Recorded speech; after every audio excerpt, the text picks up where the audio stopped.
Educate, inspire, change. Educate yourself, inspire others, change the world. Welcome to my podcast.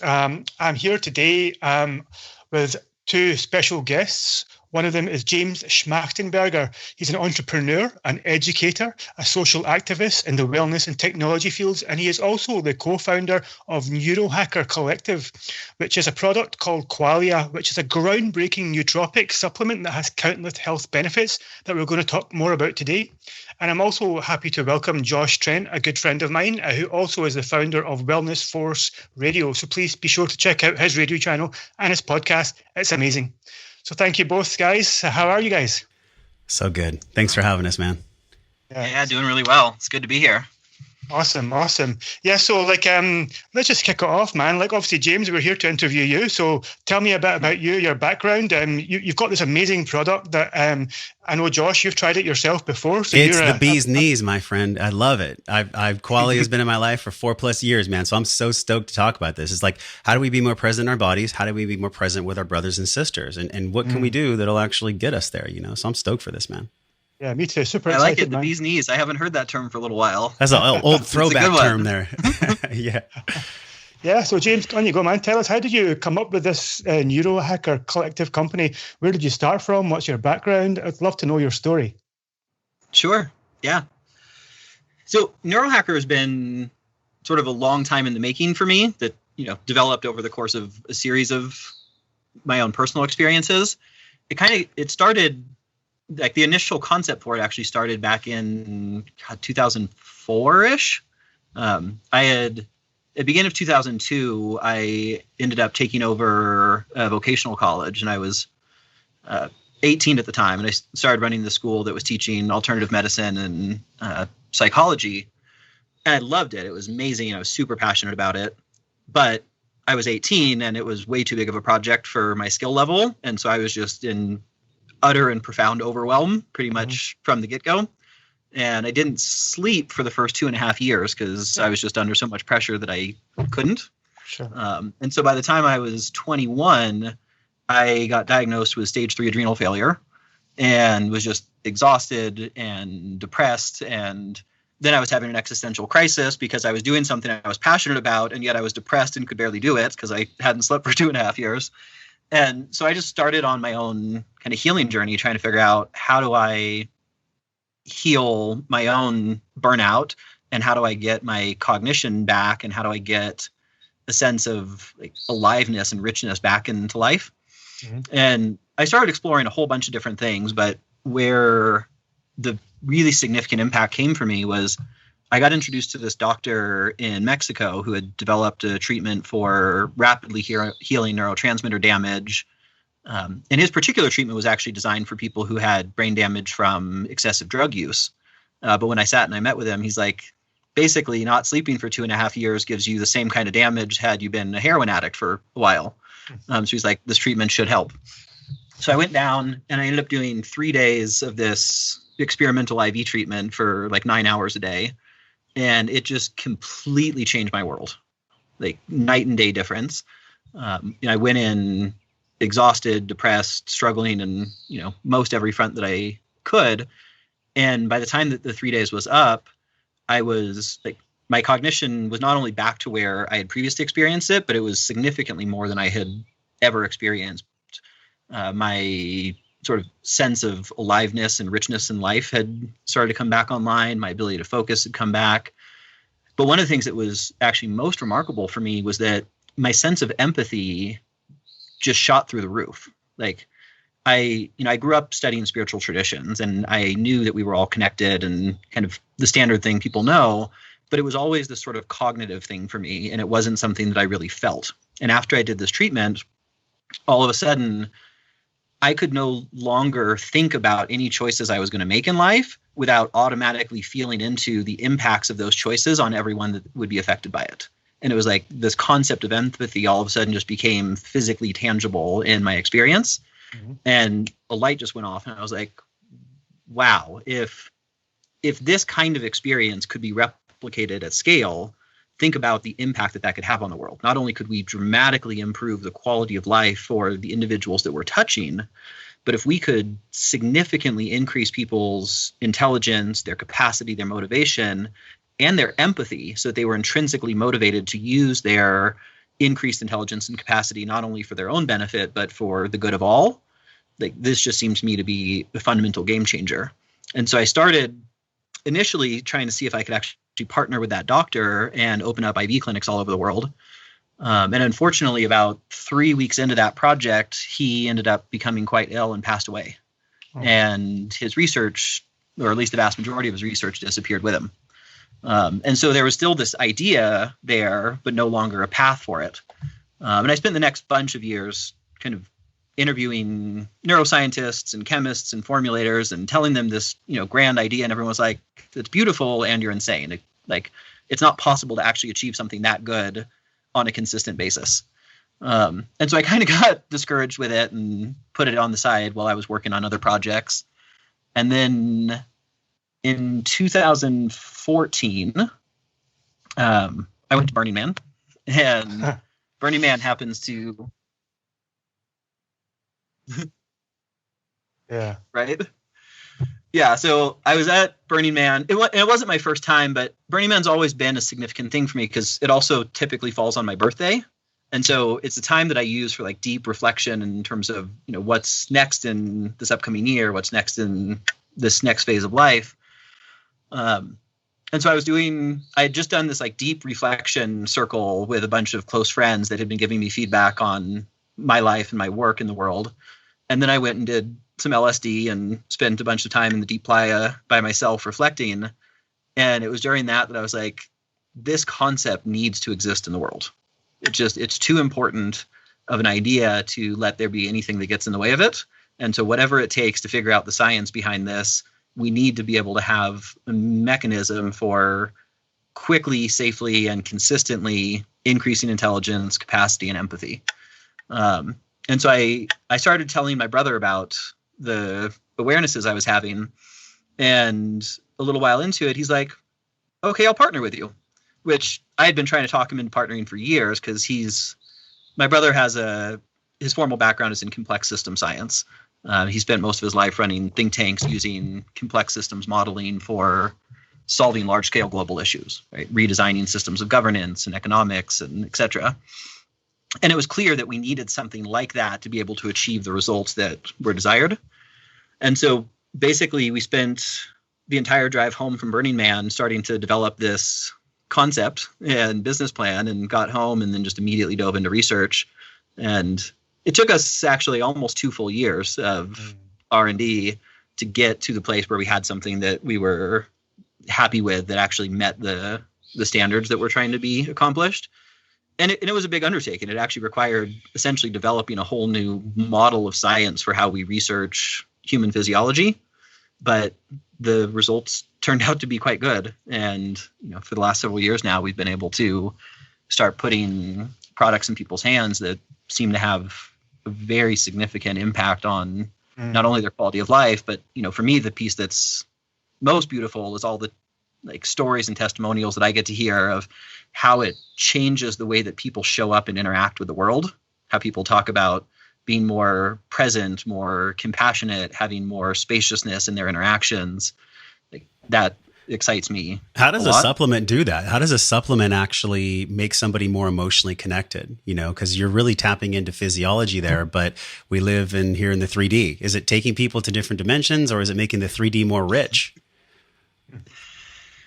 Well, the way that I look at it is that humans are creatures of chemistry a lot more than I think we like to admit, right? Everyone, obviously there is, free will and there's choice and there's all of these things, but the reality is we are deeply impacted by what happens to us at a chemical level, and it can affect everything about how we experience ourselves, how we experience the world, what our capacities are to show up. And most people have some direct experience with this, right? If you're exhausted, no matter how motivated you are towards something, your brain's just not going to click in the same way. Or, if you're going through really stressful events and that affects your biochemistry, everything is going to be impacted by it. This is like a decision fatigue, right? Where our brain literally gets tired just like our muscles do. Exactly. And this is really no different, right? The experience of empathy or compassion or love is something that is, at least to a large extent, mediated by our chemistry and what is occurring inside the brain. And there are ways of being able to stimulate the parts of the brain and nervous system that are responsible for things like empathy and compassion, and as a result, be able to elevate those capacities in people. And for me, that's kind of my life work. Like, not just on the chemical level, both there and on the educational level, but like, people have asked me over the years, what's my purpose in life, right? What's my existence? And as I've reflected on it, what's consistently come through for me is that the idea that we are all separate and that it's possible for someone to advantage themselves at the expense of another, whether that's another human, animals, the environment, doesn't really matter, is a fundamentally flawed concept and doesn't actually take into account the deep interconnectedness that exists, the way that we all live in the same environment, the way that if someone is put down over and over again, it causes them to be more aggressive and attack, which then has a direct effect on us, right?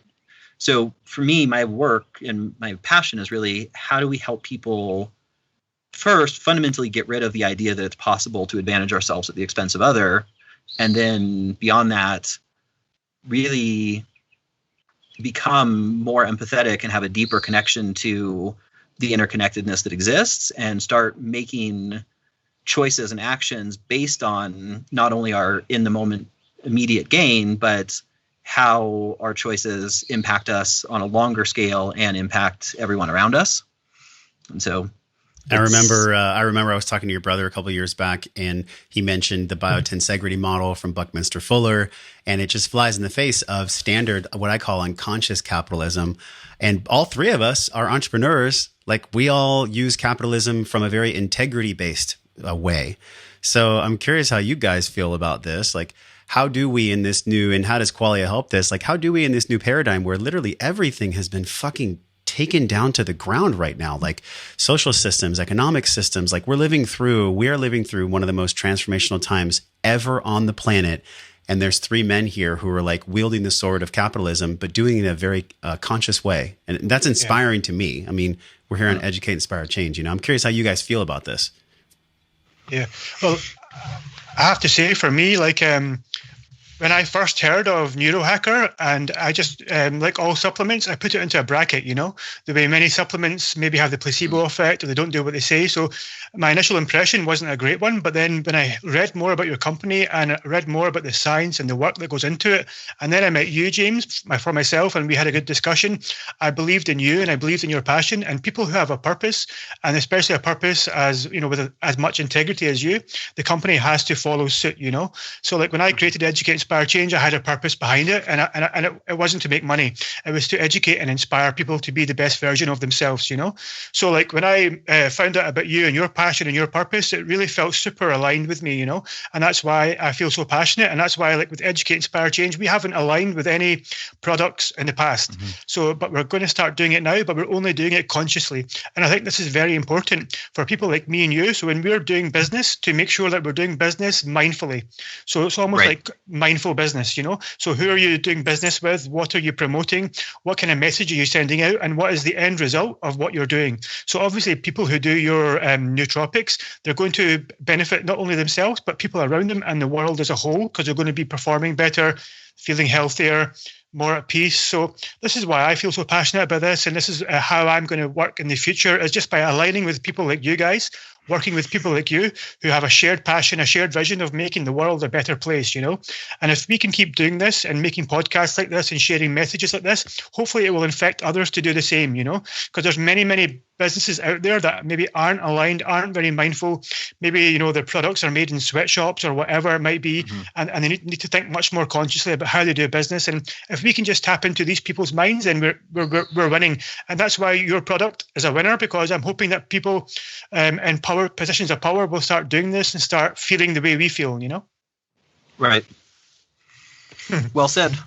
Thank you. Yeah, it's like the ultimate bomb drop there, because I'm thinking about how many people don't even understand that nootropics can help them connect with others and connect with themselves. Can you imagine if from an airplane, everybody just dropped Qualia all over the world, and then maybe the next day they dropped a big bunch of ayahuasca? Like, we'd be very grounded. I feel like we need Qualia, and we need plant medicine, and we need breath right now. So looking at these modes of healing, James, like, what would you say Qualia actually is? Is it a healing modality? Is it a connection modality? Is it just for cognitive performance? Like, give people the science on it a little bit. Yeah. So, good question. So, like I mentioned, that when we started building Qualia and then our follow-on products, we had to develop a new model of science, and it was based on complex systems modeling. And really, what that means in terms of how that plays out for us is that we study healthy systems, and we look at how healthy systems are able to adapt to various stressors. And then from a place of having a really deep understanding of how a healthy system works, we then try to develop products that provide the nutrients to be able to bring prospectively a less healthy system into a healthier state, and then being able to stay there. And the stay there piece is actually really key, right? Like, a lot of people think about just trying to get into balance or get into homeostasis, and that's important. But one of the things that we really think about is, how do you increase homeostatic capacity? So not only the ability to get into homeostasis, but the ability to stay there as stressors occur. And for our friends across the world who don't know what homeostasis is, drop that on them, because homeostasis is like this balance point, right? There's people from tuning in across the world, like saying hello. So describe what homeostasis is for them. Yeah, I mean, I guess simply put, homeostasis basically just means all systems in balance, right? Yeah. Everything is functioning as it should and in balance with everything else. And that's really the core of how we do our science. Is we're not trying to override natural systems. That's kind of the typical model, right? Whether you're looking at allopathic medicine or honestly even most of holistic medicine, kind of takes this approach of saying, okay, there's something that's not working. That means that X chemical is too low or too high. And so we're going to give you something to either raise or lower that chemical. But what that does is, as you're taking those things externally to just modify a certain biomarker, you start to develop a sense of dependency on them.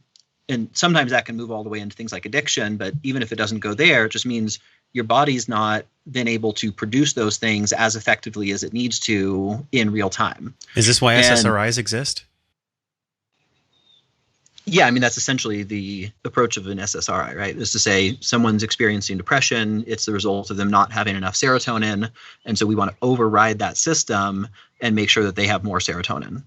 And this is the common approach across most things, right? Like, when you look in the category of nootropics, or specifically like cognitive enhancement, natural nootropics have been gaining a lot of popularity in the last handful of years, but for quite a long time, people have been using things like Adderall as a way to increase cognitive performance and increase drive. But the way that that works is basically overriding the dopamine system, right? Because we know if you have significantly increased dopamine, you're going to have more focus and greater attention span. And that's essentially what people are usually going after. But when you take that, what happens is your attention span and your focus does go up, but it starts to suppress the parts of the brain and nervous system responsible for empathy. And because it's creating an imbalance between dopamine and other neurotransmitters, it also starts to decrease people's ability for things like critical thinking and discernment. So when you go that approach, you become extremely driven and focused, but with less capacity to discern what's accurate and with less compassion for the impacts, which is essentially the definition of sociopathy, right? So we're chemically inducing mild degrees of sociopathy at scale with that sort of traditional approach. And so what we try to do is fundamentally the opposite of saying, sometimes you need more dopamine, sometimes you need more serotonin, sometimes you need more whatever. We don't want to override the system. What we want to do is provide the base types of nutrients that will bring your body into balance and have it be able to stay there, so that as you need more of anything, your body's able to produce it in real time. Yeah. And that's essentially the approach that we try to take here. Something that's so it's really fascinating more about to me. Making you more of you. I love it because there's so many ingredients that are in. I think there's like over 30 ingredients in each of the products, right? But they're all vetted from like complex, as you had said, complex scientific rigor and research. And a lot of people have heard of like racetams and piracetam and different things like that. but it's not something you want to go like make your own cocktail with in the kitchen. Like y'all have spent a long time putting your heart and soul into the scientific rigor of this. What are the key ingredients, when we look at what actually affects the brain and allows us to connect more? And also, what are some of the deleterious things if people don't vet with a trusted source like Neurohacker? Mm-hmm. Well, it's interesting. So with our products, you're right. They are complex. They have quite a number of ingredients, right? Depending on the product, anywhere from 20 something to 40 something ingredients. Yeah. There is no key ingredient, right? Because for there to be a key ingredient sort of goes back to the premise that we're trying to override something.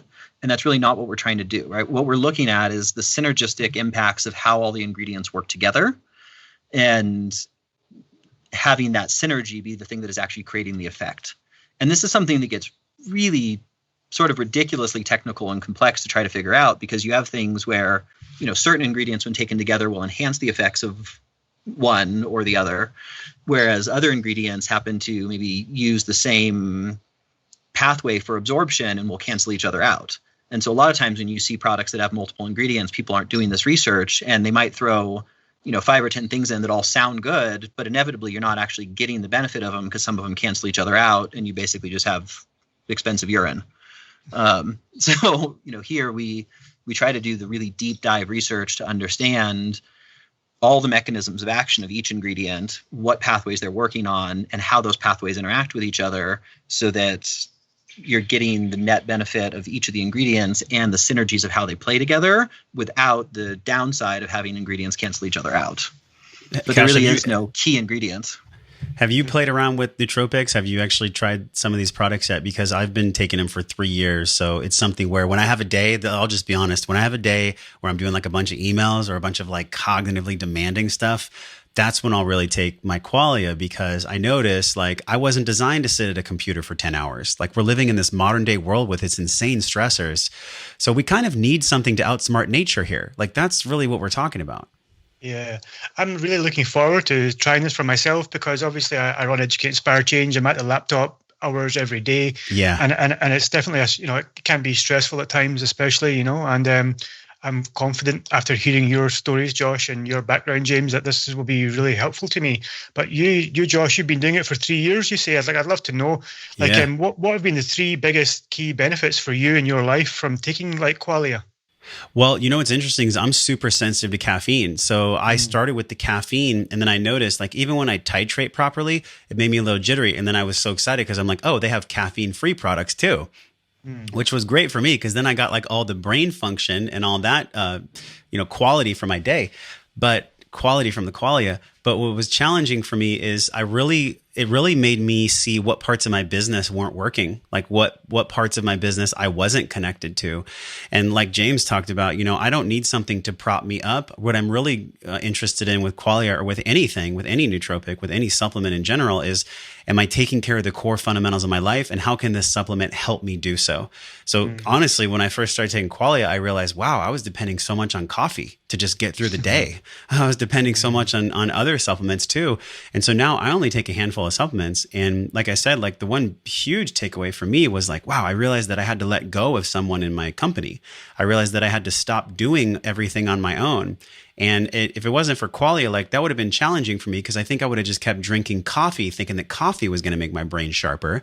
But caffeine has long-term deleterious effects. The half-life of coffee for me affects me differently than most people. So it's a cool conversation, because all of us, no matter if you're a mom, dad, entrepreneur, podcaster, CEO of a company, like we are all breathing in more responsibility right now than we have freaking ever done in our whole lives.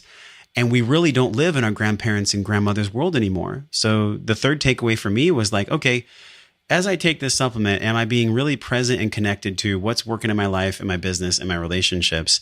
And then when I need the supplement, it's there. I can depend on it to get me through a burst of modern day stress that my caveman brain wasn't designed for. I mean, that's really what I love about any supplement, especially a nootropic, So nootropics are fascinating too. I love the whole branch of science. It's awesome. Yeah, really is. Well, what you said there, Josh, makes a lot of sense. And, because we live in a world that we're physiologically not designed for. Yeah. Right? Like changes in genetics and physiology take thousands and thousands of years to occur. And yet we've gone through such a massive technological advancement in a relatively short period of time, right? The Industrial Revolution wasn't that long ago, and everything about the entire world is totally different. And now we're exposed to computer screens and flickering lights and environmental toxins and deadlines and schedules and just all kinds of stressors that we're not actually adapted for, which is why you start to see the amount of stress-related illnesses and breakdown and challenges. And I think that's just a reality of life that people have to sort of understand and accept, and then recognize that in that there's a necessity to do more in terms of self-care to support and offset the challenges and stressors that we weren't actually oriented around. And part of that is the chemistry of, taking things that allow you to more readily adapt to the world. But it also increases the necessity for things like mindfulness and meditation and time in nature and, the kinds of things that help us reconnect to what it is that we really are. Yeah. But the chemistry element here does get to play a fairly significant role in helping us have that increased adaptive capacity for a world that is just faster paced and has more stressors than what we're actually designed for. Yeah, it's like this constant drip of stress, right? That's what it feels like. Instead of before, we'd like run from a tiger and then we get to rest for a moment, but now it's just like drip, drip, drip all day long. Yeah. Right. And I'm curious, like you mentioned mindfulness there, James. So in terms of your mindfulness practices, I'm guessing, do you meditate or do yoga or do you do anything like this? Yeah. Honestly, I don't do as much as I probably should or really want to. Yeah, but no, I have a pretty consistent yoga practice. I would say on average about 3 to 4 times a week is kind of a major part of my practice, both in terms of, physical health, but also getting the grounding. And how do you find Qualia has affected your mindfulness practices? Because often for me, sometimes when it comes to doing yoga or meditation, it's about finding the motivation or, having that kind of mindset just to be in the right space to do it properly and effectively. So do you find that Qualia really helps you with your mindfulness practices? Absolutely. That's actually one of the really cool things with it, and both in terms of my experience, but also what people report regularly, is that the things that people are normally procrastinating around all of a sudden just stop seeming as scary. And you start having the desire to do the things that are going to make a difference in your life. And then I think a lot of that comes from the fact that you start to have an increased sense of capacity, right? You feel more energetic, you feel sharper, more on, more awake, more alive. And whenever you're in a better state, it becomes easier to make better choices. And this was actually one of the fundamental reasons in starting the company, was that, especially coming from a background in psychology, I would see people try to make all of these big changes in life and just struggle horrendously. Mm-hmm. And it became clear that when they're healthier, when their chemistry is working better, it's easier to make better choices. But when you're just utterly exhausted and you think about trying to get up and do a meditation practice or go to the gym or cook a really healthy meal, it feels like an impassable barrier. Mm-hmm. Whereas when you've got more energy, when you've got more alertness, more presence, all of a sudden those things start to become increasingly more attractive. And so I've definitely noticed that, where, after being on Qualia for a period of time, it became way easier to start making better choices and be like, oh yeah, I'm totally going to take this next hour to do yoga or meditate versus surfing Facebook or checking that next email. Sam has a question. Which Qualia supplement is most relevant for cognitive performance and creative flow states? So when we look at like creative flow, that's something where it's like, Stephen Pressfield calls it like the resistance, right? Like, how do we overcome the resistance? For creative flow state, how does Qualia help with that? Like which product of the suite, because you have a suite at Neurohacker. So which one is really designed for creative flow states? And honestly, how does that work? Yeah. So yeah, like you said, we have a number of products, and at this point, they're not actually all just in the realm of brain function and cognition. That's what we're kind of most known for and where we started. But then over time, we launched a product last year. It's called Qualia Life, that's oriented around increasing longevity and overall health. Later this month, we've got a sleep product that's launching and immune product that's coming out in the fall. So we're taking the same system of science and applying it to different areas of well-being. But in terms of cognition and what will increase creativity and flow state the most, it would be kind of our flagship product, which is called Qualia Mind. And like you said, Josh, we have that both in sort of the normal version, and then we have a caffeine-free version for people that are particularly sensitive to stimulants. Yeah. And it's important to note, like, our normal version doesn't have a large amount of caffeine because we're not trying to stimulate. Like, we're using it because it's a very effective vasodilator and it helps with the uptake of the other nutrients. But it's a small enough amount that unless someone is actually sensitive to it, it's usually not going to have much effect. But I personally take the caffeine-free version because I'm a slow metabolizer of caffeine. So yeah, me too. Any caffeine for me has a tendency of causing sleep challenges. But yeah, I mean, either the traditional Mind or Mind caffeine-free would be kind of the key product for creativity and flow state. What even creates and it actually is creative quite flow? Noticeable. It's definitely noticeable. What even creates creative flow? Because a lot of people, like, they wait for the muse. You know, it's like, oh, the muse is going to come eventually. And then 3 years go by and they never take action on their dreams. And like, that's not necessarily going to help us collectively grow as a society towards love. So there's got to be some kind of physiology, like brain neurology, that you could talk about that actually creates the flow state. And then how does Qualia feed that, you know, to drive that forward? Right. You know, my sense on it is that creativity and flow state are actually what are essentially natural and intrinsic for us.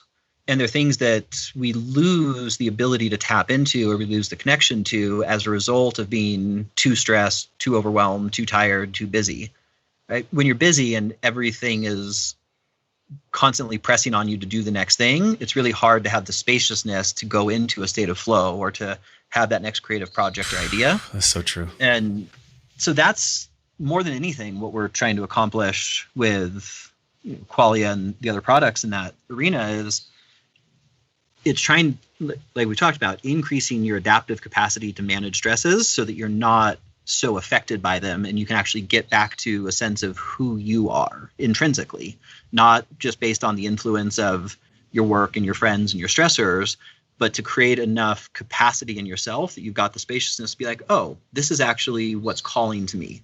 And whenever you've got that spaciousness to be able to actually reflect and think about life and work from a different perspective, what tends to just naturally occur at that point is an increased sense of creativity, an increased sense of flow, presence, in the momentness.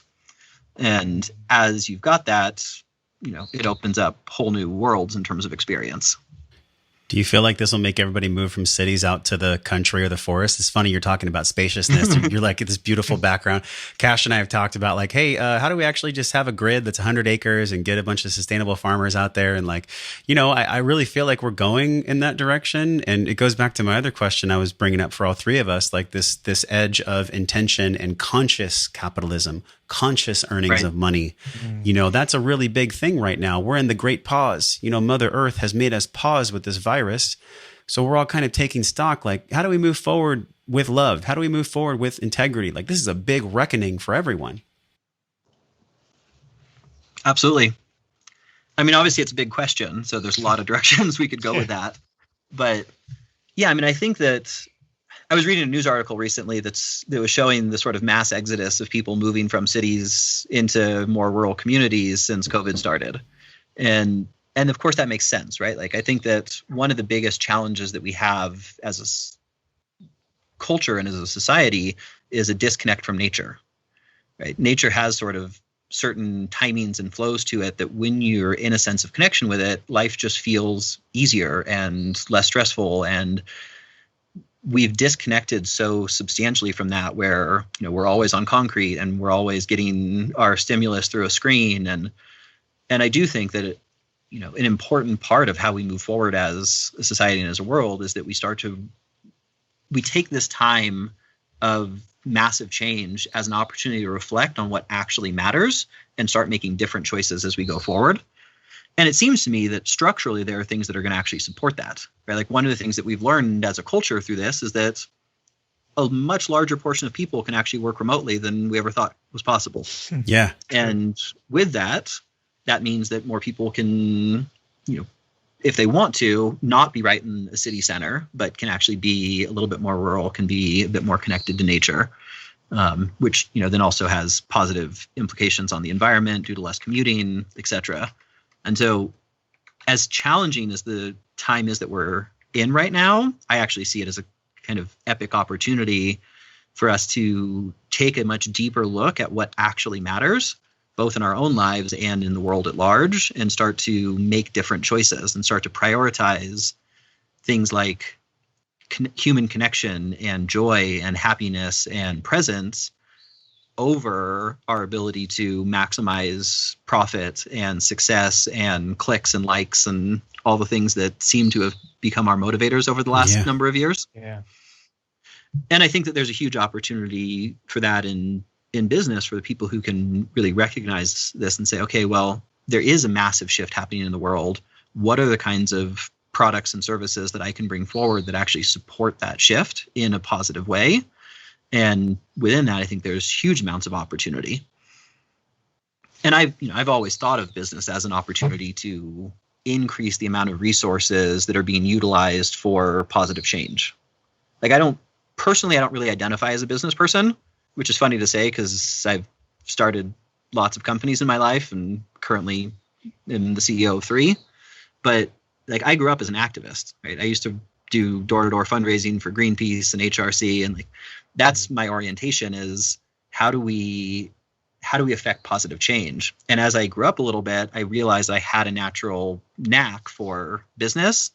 And as I started to really assess that, it became clear that doing things that are of positive benefit within a business framework gives the ability to significantly increase the amount of resources available for that, where you can build businesses that do things that are inherently positive and actually make a real change and are successful enough that they provide additional resources that can then allow you to fund other kinds of positive change and nonprofit ventures. And I think that that's been a increasing trend in general in business over a while, but I think that with what's happening in the world, it gives an opportunity for that to accelerate. Beautiful. Whilst in Costa Rica last year, I came across a guy by the name of Anthony Walsh who handed me a bottle of hemp extract CBD oil. And after just taking a few drops, I was sold. I immediately felt more relaxed, less stressed. I found the quality of my sleep improved, and it even helped me with my meditation practices. The reason this product stands out for me was Anthony himself is passionate about healing the world one person at a time and has personally invested thousands of hours researching CBD and cannabinoids in order to fully understand how to help guide others to receive the maximum benefits of taking hemp oil extracts. His company is called Eco Life Supplements, and I highly recommend it to anyone that wants to have a better, happier, and healthier life. It's 100% natural, organically grown, all natural and non-GMO guaranteed for your best experience. To order yours now, please visit ecolifesupplements.com and quote coupon code INSPIRECHANGE for a 10% discount, and they are currently only delivering in the US. One thing that, while you're speaking, that I realised while we're sitting here, one thing that unites the 3 of us together has been our willingness to heal and use substances like plant medicine, because if it wasn't for plant medicine, I wouldn't have been here. I wouldn't have got to know Josh. I wouldn't have started this podcast.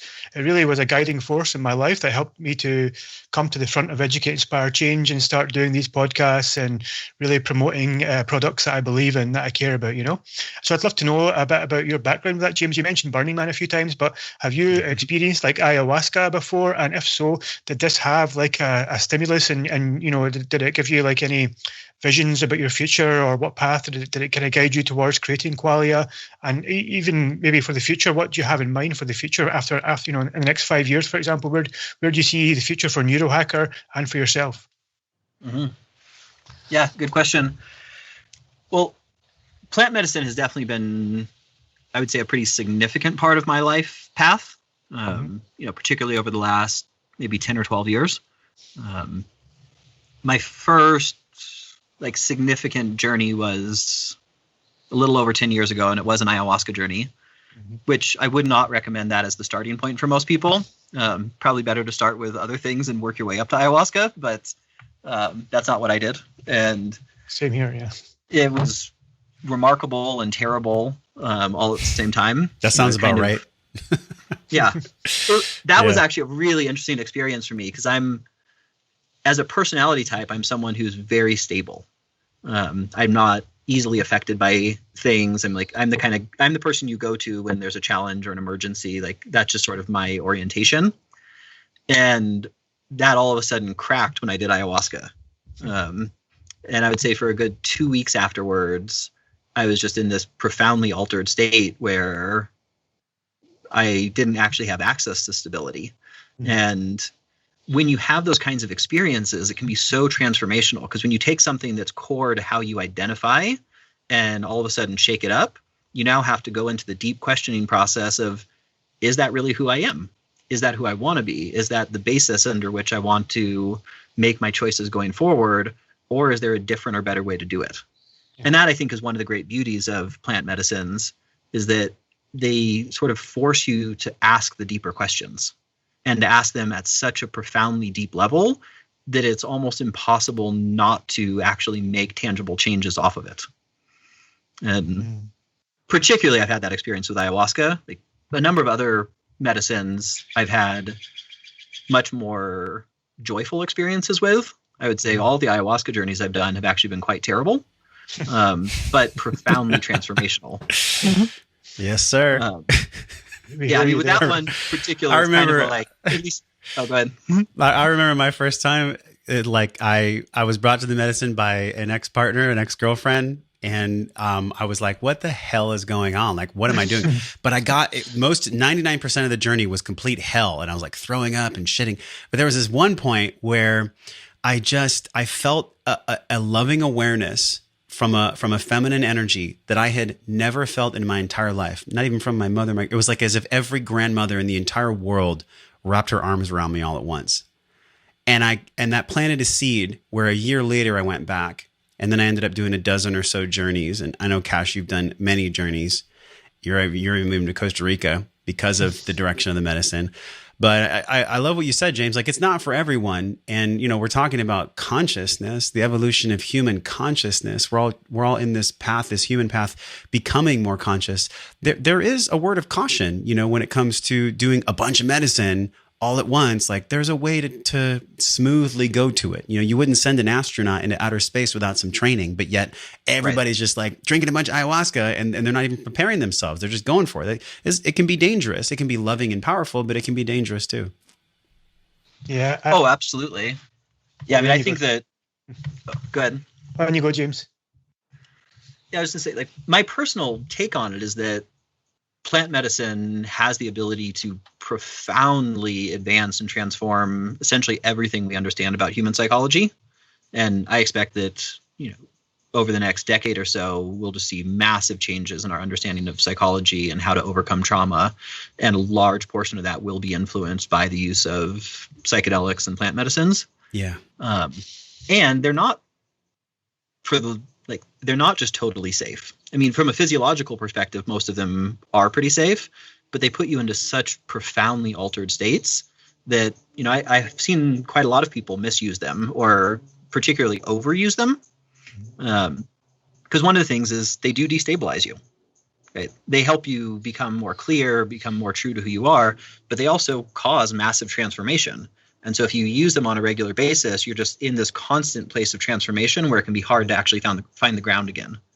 And that's not, other than in like short acute periods, especially with support and oversight, that's not really the way that people want to live, right? You want to be able to be grounded and present and then have experiences of going into deep transformation, but then bring it back and integrate it into a more grounded and present way of being. And if people are doing, medicine journeys on a regular basis, that can become a really hard thing to actually have the capacity to integrate it. So it's something I'm a huge fan of, but I also think there is a necessary degree of caution in how people approach it. And I don't always see that caution being used. Mm-hmm. Profound. Yeah. You're very quiet there, Josh.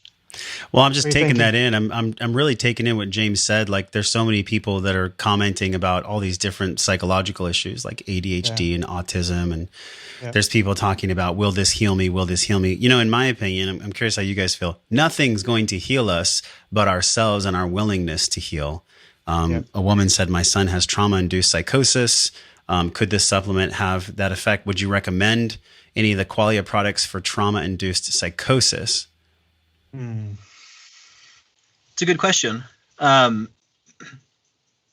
Anytime there's a mental destabilization, I wouldn't actually recommend people take anything that's going to affect their psychology without being under support and oversight from a doctor. We have had large numbers of people that have taken Qualia for various different kinds of psychological issues and seen tremendous benefit.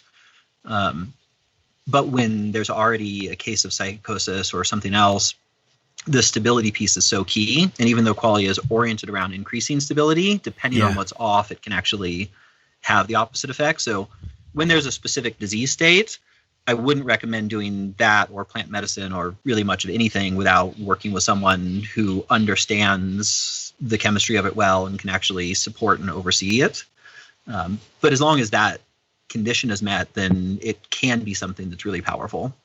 And plant medicine can be as well. Giatti says, amen to that. I agree with you, man. Like, just blasting people with anything, whether it's supplementation, plant medicine, even breath work. I've seen people go way too deep on breath work the first time. It's like, let's be loving and kind to ourselves here. As we do anything in life, right? Whether it's a new relationship, a new job, a new path of health, things like that. Is there a way that you recommend people start using the Qualia products so that there isn't any deleterious effects? In other words, like, how do they slowly tiptoe in with kindness to this world of nootropics and know that they're on the right path? Like, is there any guidelines or evidence there for them? Yeah.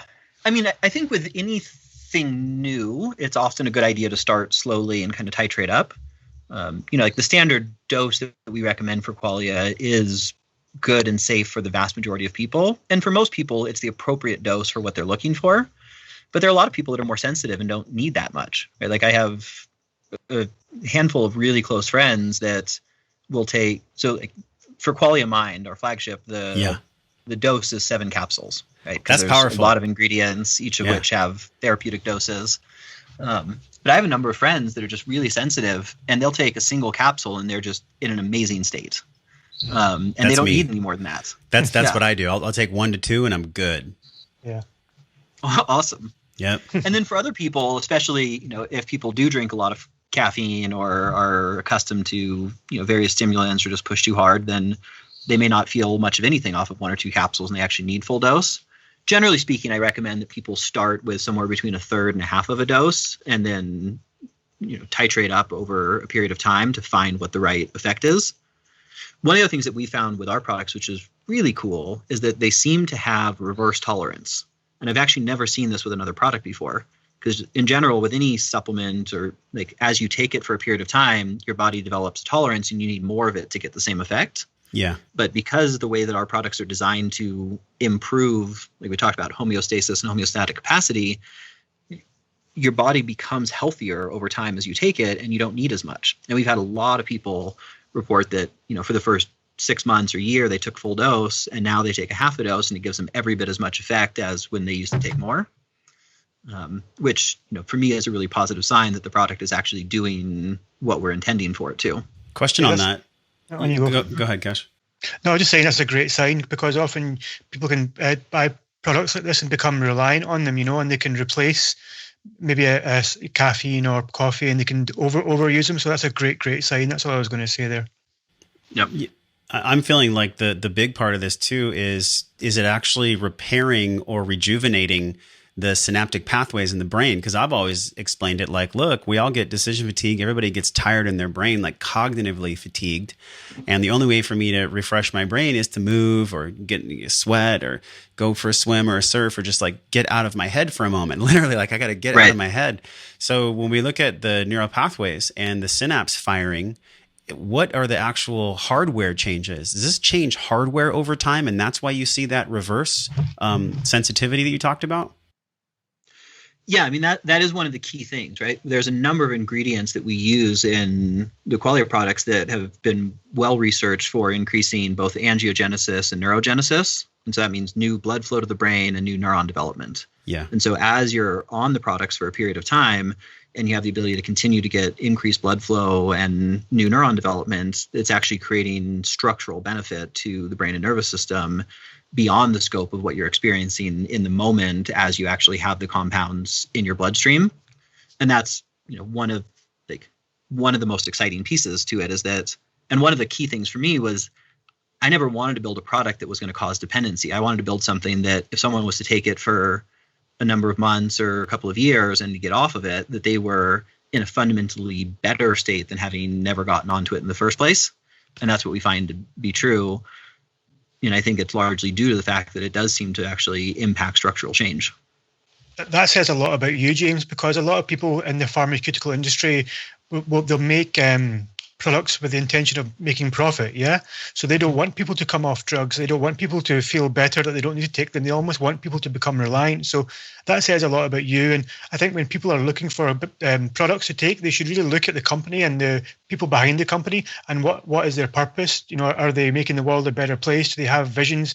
Do they have, what's the purpose behind the company, So I think that's definitely something that's really attracted me towards Neurohacker, is knowing that people like you are behind it with your vision, and that this product isn't designed to make profit. It's designed to heal people, to make them better so they don't have to take anything else, so they can just rely on themselves, Because one of the things I learned when I was in plant medicine was I realized that some people were doing ayahuasca and they were maybe becoming reliant on that. They were going 3 months later and they're saying, oh, I really need ayahuasca again. But what they were failing to realize was that ayahuasca shows you that you are the medicine. Everything that changes is within you already. So this product that you've created with Neurohacker, Qualia, it's almost making you the best version of yourself so that you can heal yourself and make your life better by implementing changes. It's not going to be a quick fix. It's not like a drug you drink and you feel better. It just makes you a better person and better equipped to make the right changes. So that's what's really appealing me to Qualia, and there's not many supplements I've taken in my life, but this is definitely one that I would strongly recommend and take, just because I understand the meaning behind it and the purpose behind it, and it's really impressed me about it, I have to say. Thanks. Yeah. Well, yeah, and to go off of what you're saying there, I guess on 2 points. One is that, in my opinion, should be the goal of most work, is to make you more of who you are. Yeah. Right?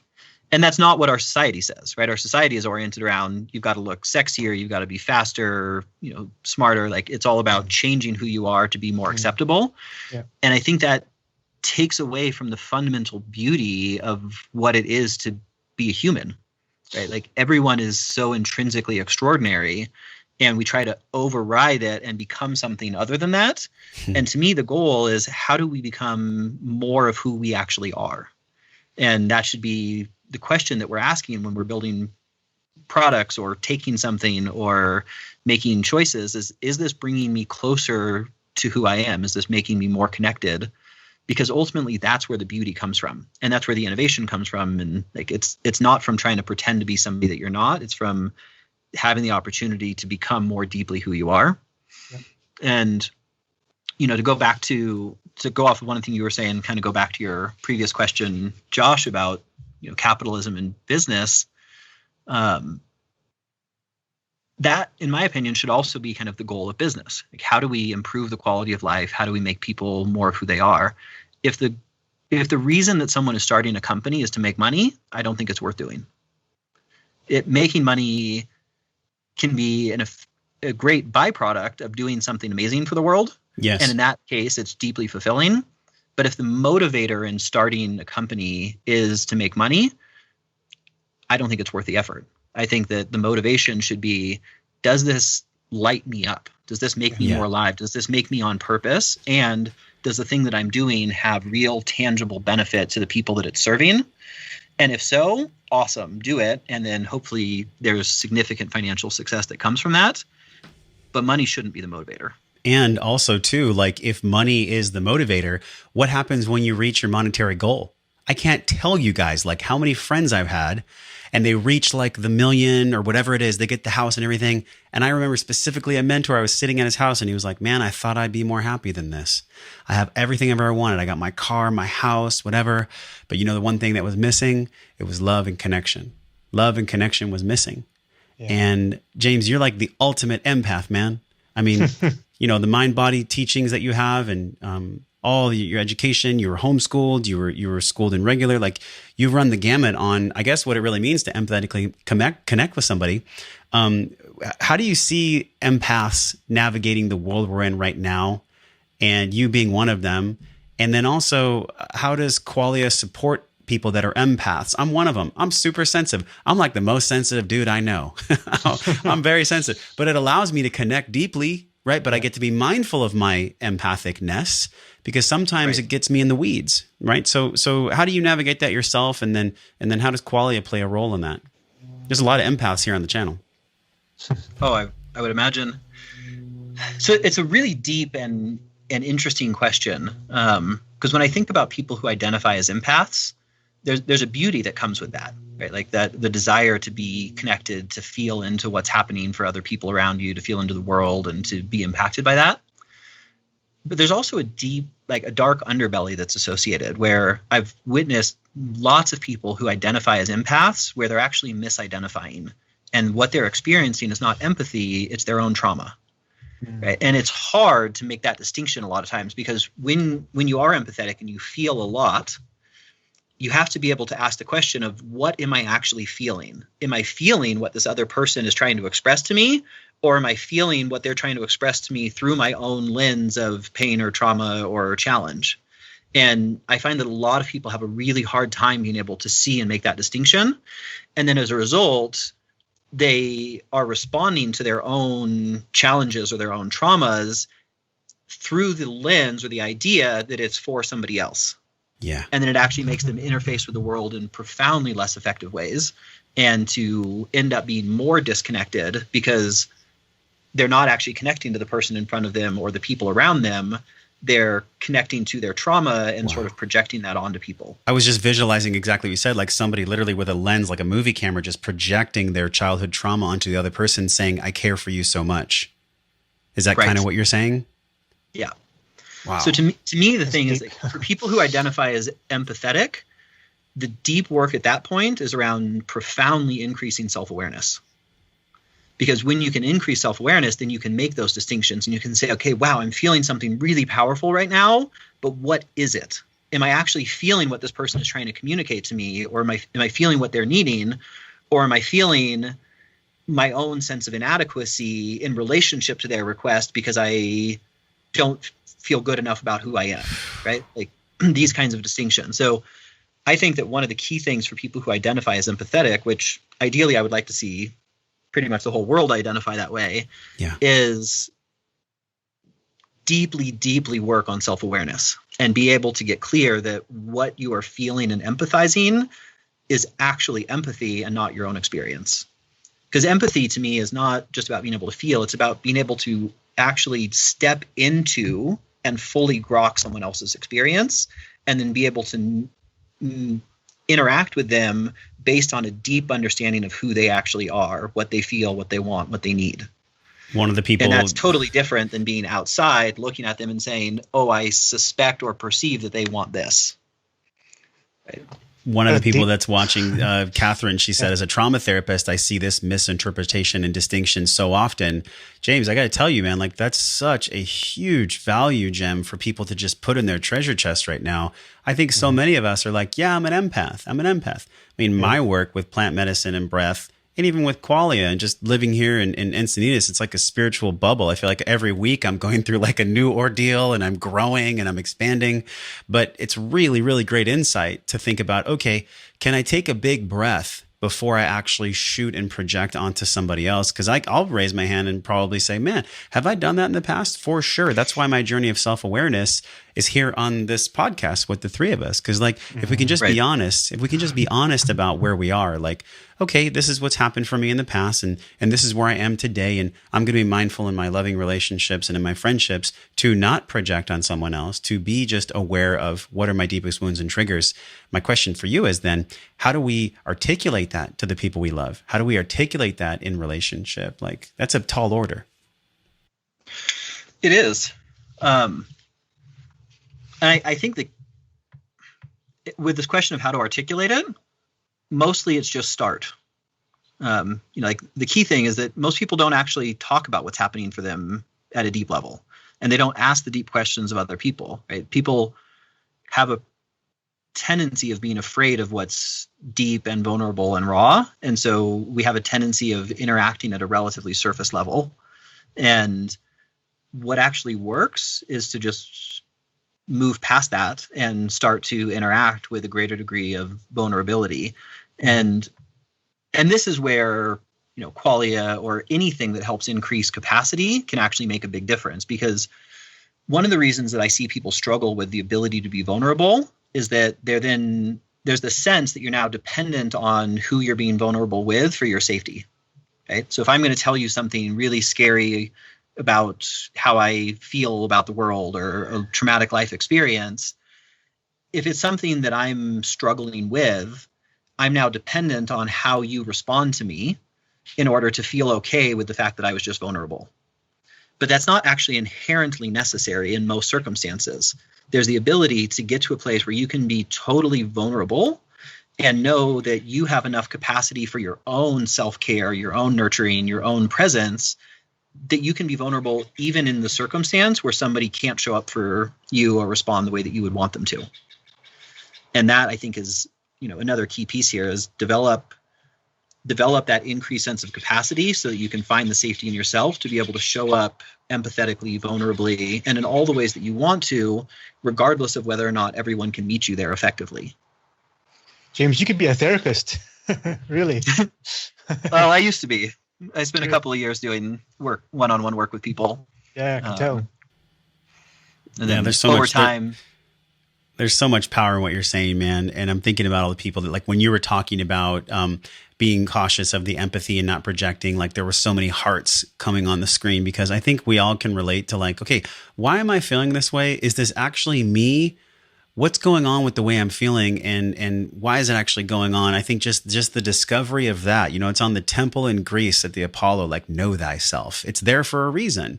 If we don't know who we are, then we could be projecting on everyone else all the time, when really that's just an opportunity for the healing within ourselves. So yeah, we have breath work and we have plant medicine and we have Qualia, but are there other things that you stack alongside Qualia or your meditation that really give you that clarity to not project, to be fully aware, to be fully in your body so you can love yourself fully and then love your brothers and sisters? That's really what we're talking about. Right. Well, I think the basis of that is asking deeper questions. And asking those questions that scare the crap out of you, right? So part of it is chemistry, taking Qualia, using plant medicine, like doing things that will support your ability to ask the harder questions and to show up for them. But ultimately, that's where most of the excitement and the juice is going into the places of self-exploration and psychology that we're afraid to. And that's how you get to know yourself. And it's how you get to know the way that you interact with the world. And it's an ongoing process.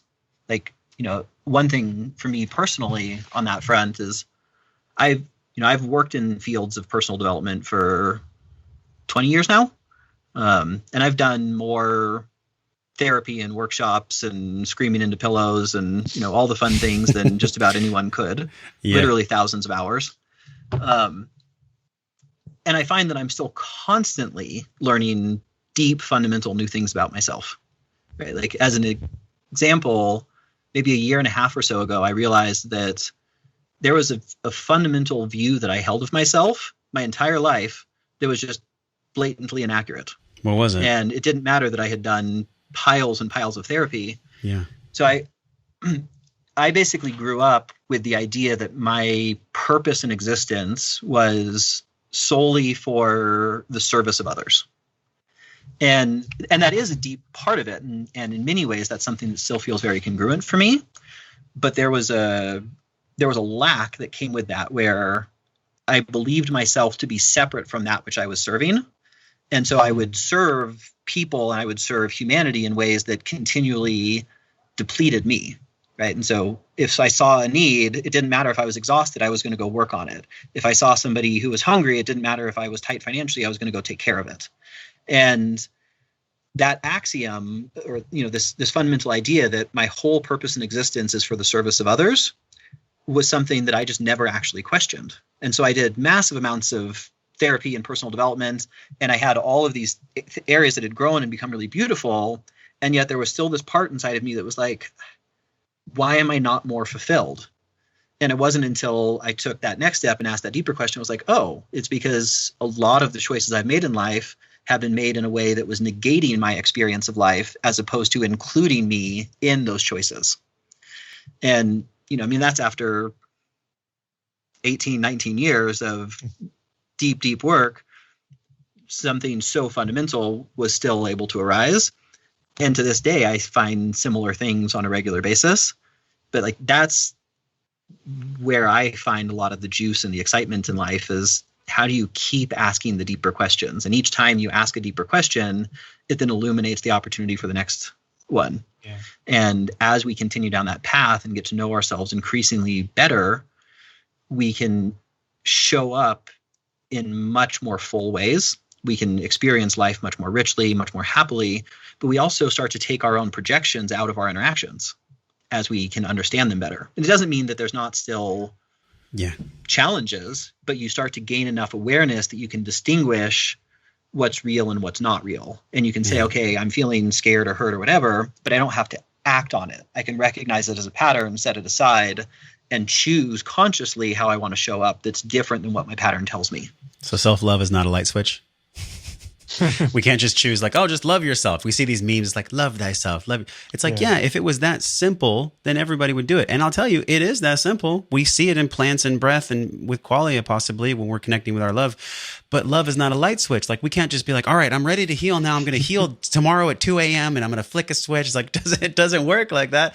It's the commitment. It's the recommitment to the path. And I just love your presence, man. I just love how you shared about, the realness of your life, because here's a guy who's leading a company and you're helping other people decipher like, okay, do I love my work? I even shared with you guys both, like Qualia allowed me to like think about, okay, is my life actually how I want it? So this is the ultimate journey that we're talking about. It's been such a pleasure to hang with y'all, and just this conversation about like not just making our brain more powerful, but allowing our hearts to be more powerful, because we know ourselves. And when we know ourselves, man, what's not possible, Exactly. Right. Beautiful. And it's like the more I talk to you guys, the more I have to pinch myself, because I'm able to share these messages of truth with millions of people. I mean, as we're watching this, there's been like a constant stream of hundreds and hundreds of people commenting and liking the page. And to be in a position that we're in, we're truly grateful, to be able to pass on this knowledge and wisdom that we all have. And we've gained this through years and years of hard work and pain and growth. So to be able to share this now with others, it's a beautiful gift, and it really excites me, because like podcasts like this are why I started a podcast. I needed to be the change that I wanted to see in the world. So to be able to share your wisdom, James, and your wisdom, Josh, and to be in a situation like this, it just makes me really happy and really optimistic for the future, And I really hope, James, that maybe we can meet each other in the near future. When I'm in Costa Rica, you're more than welcome to join me at the next ayahuasca retreat. And Josh, you too, man. It'd be great for three of us to continue this journey together there, and see where it takes us. I'm in. Yeah, I'll hold you to that, brother. All right, man. Well, just before you guys go, I want to, because there's a few comments, people asking about where to find. So we've set up a link. It's educateinspirechange.org/Qualia. And there's a discount code, EIC15. I think the EIC is lowercase. And I think just now, I'm correct in thinking that you're offering a 50% discount off the first month of a cancel anytime subscription. And on top of that, with the EIC code, you can get a further 15% off. So now is a great time if you're interested in trying this great product. It's a fantastic time to get on board, And please, this podcast, you can watch it not only on Facebook, but you can watch it on YouTube, on iTunes, on Spotify, SoundCloud. So please subscribe and support. And it's been a beautiful journey. Any last words from both of you guys? James? No, I mean, just thank you guys. This was a really fun conversation. I'm kind of delighted with the directions that it headed. Look forward to doing some more of these with you guys over time. But 100%. This was beautiful, and I appreciate you guys taking the time, and appreciate everyone who tuned in. Thank you, you too, man. I just want to thank Kash for creating this platform, man. All those nights where you were working by yourself and your eyeballs were bleeding, and nobody even knew what Educate, Inspire, Change was. Like, it just fills my heart with joy to be able to just be a part of this narrative that the world needs. Like, I didn't get into podcasting to make a bunch of money either. I got into podcasting because I wanted to make a difference, and learn about me and share my authentic journey about when I make mistakes, when I'm projecting, when I can just be real. And so if we can all be the change, like you said, man, then we're one step closer to the consciousness we all deserve. That's our birthright. So thanks for having me, dude. Beautiful. Thank you. It's been a pleasure and an honor, guys. Thank you so much, both of you. Cool. Bye. Thank you, guys. Talk to you guys soon.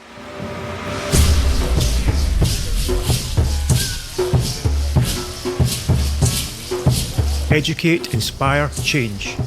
Educate yourself, inspire others, change the world.